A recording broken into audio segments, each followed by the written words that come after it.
Madame Morel, Modem.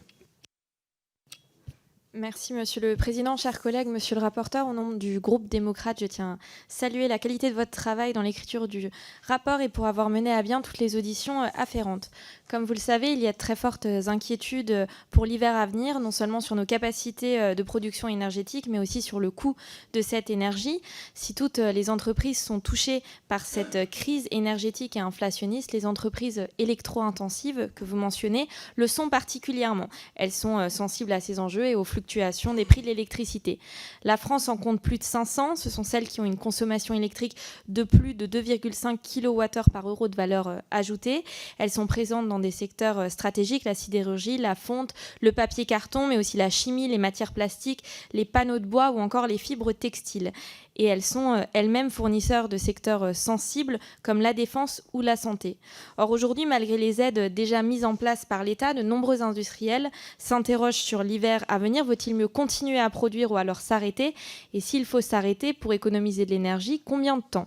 J'ai en tête l'exemple des fonderies présentes sur le territoire du Bas-Rhin. Les fours de fusion, ils fonctionnent en permanence par exemple et on ne les redémarre pas aussi facilement qu'une voiture. Et donc toutes ces inquiétudes, elles soulèvent par ricochet de nombreuses autres interrogations sur la possibilité de recruter, de maintenir des équipes, de réaliser des investissements. Alors, monsieur le rapporteur, ma question, elle concerne plus particulièrement les entreprises qui n'ont pas encore signé de contrat pour l'année 2023. Quel soutien pour ces entreprises qui vont devoir s'engager sur plusieurs années prochainement pour 2024, 2025, 2026 au regard des prix exorbitants en cours? Et plus globalement, quelles conséquences pour nos entreprises qui sont exposées aujourd'hui à la concurrence internationale, notamment américaine ou chinoise, alors que ces pays, eux, ne connaissent pas les coûts de l'énergie qui explosent comme en Europe. En guise de conclusion, bien entendu, notre groupe apportera son soutien aux crédits affectés à cette mission essentielle pour l'avenir de notre souveraineté et de notre indépendance industrielle. Je vous remercie.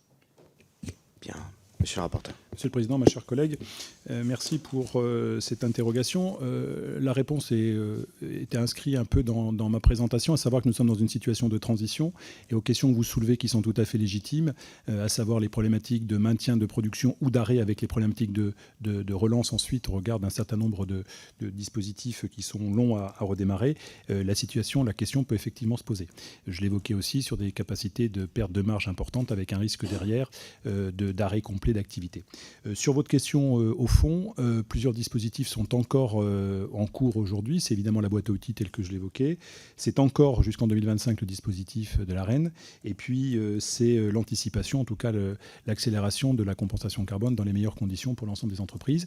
Mais comme je le notais dans mon rapport, il est sûr que nous sommes dans une situation de transition et sur laquelle il va falloir travailler en profondeur pour donner, et c'est réclamé pour les HEI et les EI, de la profondeur et surtout de la pérennité dans des périodes pluriannuelles relativement longues pour sécuriser l'ensemble de l'approvisionnement électrique.